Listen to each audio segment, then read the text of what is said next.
Ravi de vous retrouver pour ce nouveau numéro du Dessous des cartes. On démarre cette émission en Lituanie, sur l'un des quais de la gare de Vilnius. On y voit une campagne d'affichage mise en place par l'État lituanien qui veut montrer l'horreur de la guerre en Ukraine à l'intention des voyageurs russes en provenance de Moscou et à destination du territoire russe de Kaliningrad, bien obligés pour cela de passer par la Lituanie.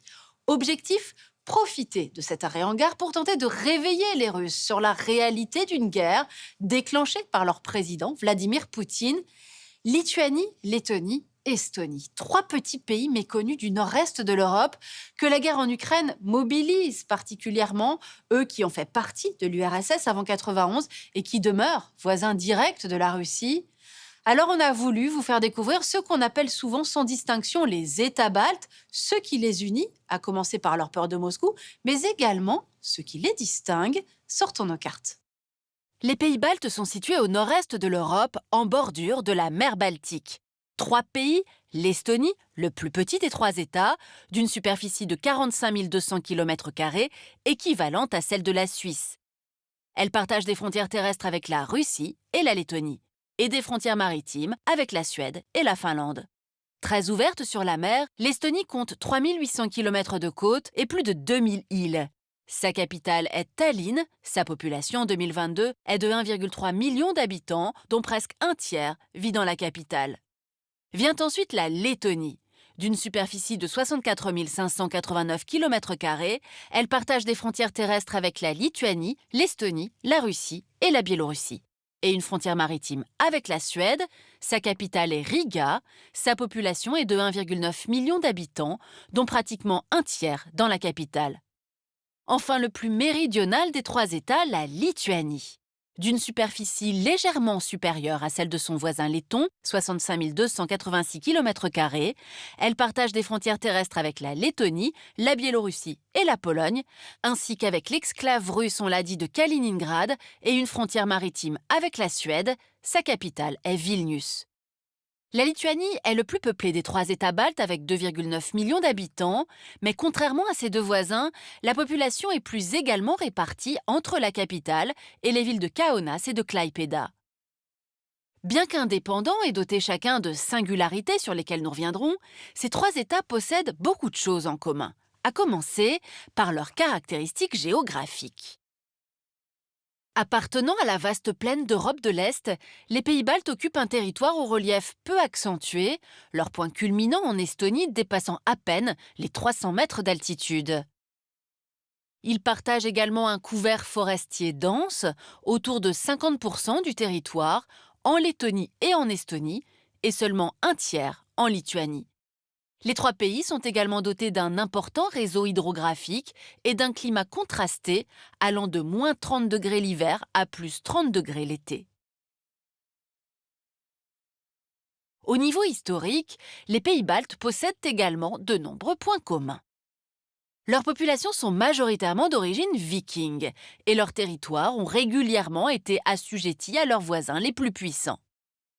À la fin du XVIe siècle, c'est la Suède qui contrôle le nord de l'Estonie, tandis que le reste des trois États actuels est sous la coupe de la Respospolita, la République des deux nations, formée par le Grand-Duché de Lituanie et la Pologne à partir de 1569. Riga est alors l'un des poumons du riche commerce hanséatique.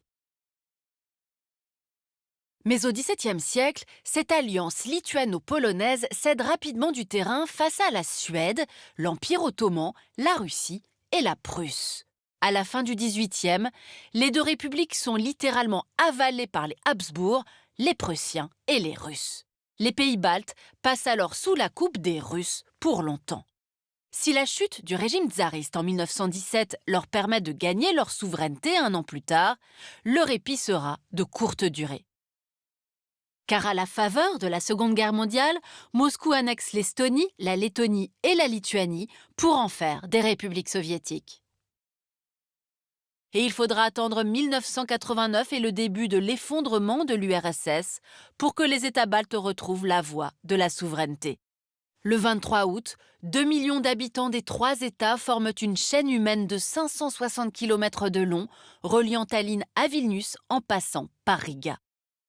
2 ans plus tard, en 1991, l'Estonie, la Lettonie et la Lituanie retrouvent leur indépendance. Une indépendance qui va renforcer leurs différences comme leurs intérêts communs, et c'est ce qu'on va voir maintenant.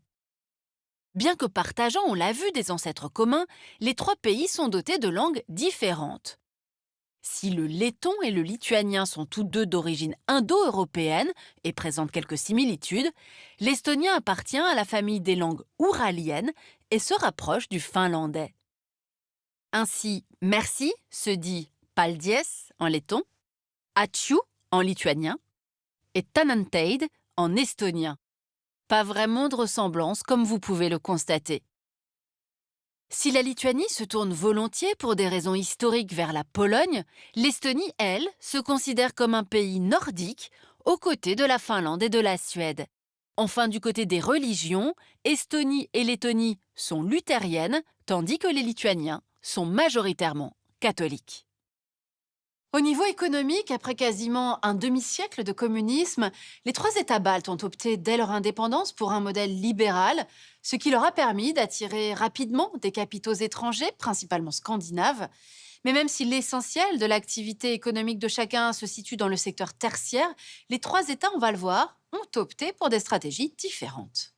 Et on commence avec l'Estonie, qui affiche une croissance de 8,5% en 2021 et qui s'illustre particulièrement dans le domaine de l'informatique, mais aussi plus récemment dans celui très porteur des énergies vertes. La Lettonie, à présent, avec 4,5% de croissance, s'est-elle spécialisée dans la finance grâce à une fiscalité très attractive. Et la Lituanie, enfin, avec ses 4,8% de croissance, a fortement misé sur le tourisme, avec en 2019 près de 2 millions de visiteurs. Une fréquentation mise à mal, bien sûr, par la pandémie et le déclenchement du conflit russo-ukrainien. Les trois républiques ont en commun d'avoir intégré l'Union européenne en 2004. Mais si les négociations ont avancé rapidement pour l'Estonie, les choses ont été moins simples pour la Lettonie et la Lituanie, dont les situations économiques étaient plus fragiles au départ. Le cas de la Lituanie était par ailleurs plus litigieux en raison de la présence de la centrale nucléaire d'Ignalina, jugée dangereuse car de la même génération et puissance que celle de Tchernobyl. En ce qui concerne la Lettonie, c'est la situation de la minorité russophone dans le pays, 30% de la population, qui constitua un frein aux négociations d'entrée au sein de l'Union. Les pays baltes ont également rejoint l'OTAN en 2004, une façon de se protéger d'éventuelles velléités d'annexion de la Russie, le souvenir douloureux des années soviétiques étant encore très vif. Mais en permettant aux forces de l'Alliance de positionner troupes et armes aux portes de la Fédération de Russie, les tensions avec Moscou au sein de la mer Baltique se sont renforcées et de nombreux incidents ont éclaté.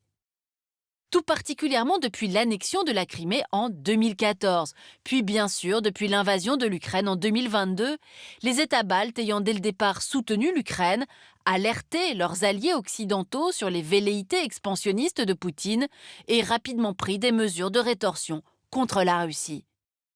Des mesures coûteuses pour les pays baltes, car jusqu'à récemment, la Fédération restait l'un de leurs principaux partenaires commerciaux. Et surtout, la Russie leur fournissait jusqu'en 2020 l'essentiel de leur énergie. 42% des importations de gaz naturel lituaniennes, 93% des importations estoniennes et 100% des importations lettonnes. Pour compenser l'arrêt total d'importation de gaz russe dès avril 2022, les trois pays ont misé sur une vaste interconnexion avec la Pologne et la Finlande, un terminal flottant de regazéification du gaz naturel liquide basé en Lituanie, d'importantes réserves de gaz stockées en Lettonie et l'utilisation de schistes bitumineux extraits du sous-sol estonien. Les États baltes ont également mis en place le projet Rail Baltica, qui permettra à l'horizon 2026 de relier par train Varsovie à Tallinn et à terme Helsinki. En cas d'invasion russe, ce projet pourrait permettre d'acheminer des troupes et de déjouer une possible occupation russe du corridor de Suwałki. Actuellement contrôlé par les Lituaniens, ce corridor permet aux Russes de desservir leur exclave de Kaliningrad via la Biélorussie. Une exclave particulièrement menaçante, puisque les Russes y ont installé en 2016 des missiles Iskander, permettant d'envoyer des ogives nucléaires dans un rayon de 500 km. À quoi il faut ajouter des troupes et des bases militaires d'entraînement.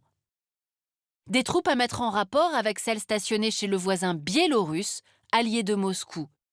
Les deux armées s'entraînant même conjointement sur la base de Grodno, à 50 km seulement de la frontière lituanienne. En cas d'offensive russe, la Lituanie, on l'aura compris, serait rapidement prise en étau. Voilà pour ce voyage dans ceux que l'on nomme sans distinction les États baltes, alors même on l'aura compris que Lituaniens, Lettons et Estoniens ont chacun leur singularité. Les États baltes, par ailleurs, on l'a vu, lanceurs d'alerte, s'inquiétant avant tout le monde de la menace Poutine, précurseurs, on l'a dit, dans le sevrage des hydrocarbures russes, mais aussi victimes avant les autres du Kremlin, notamment avec cette cyberattaque massive sans précédent menée contre l'Estonie en 2007, un événement qui avait conduit à la création en 2008 à Tallinn du centre de cyberdéfense de l'OTAN. Pour aller plus loin, cet ouvrage, publié par la chercheuse Suzanne Nice au moment où les États baltes rejoignaient le camp occidental, une longue dissidence aux éditions Armand Collin. Ainsi s'achève ce nouveau numéro du Dessous des cartes. Rendez-vous bien sûr la semaine prochaine, même endroit, même heure. Et d'ici là, n'oubliez pas notre site internet arte.tv sur lequel vous retrouverez notamment nos leçons de géopolitique. À bientôt.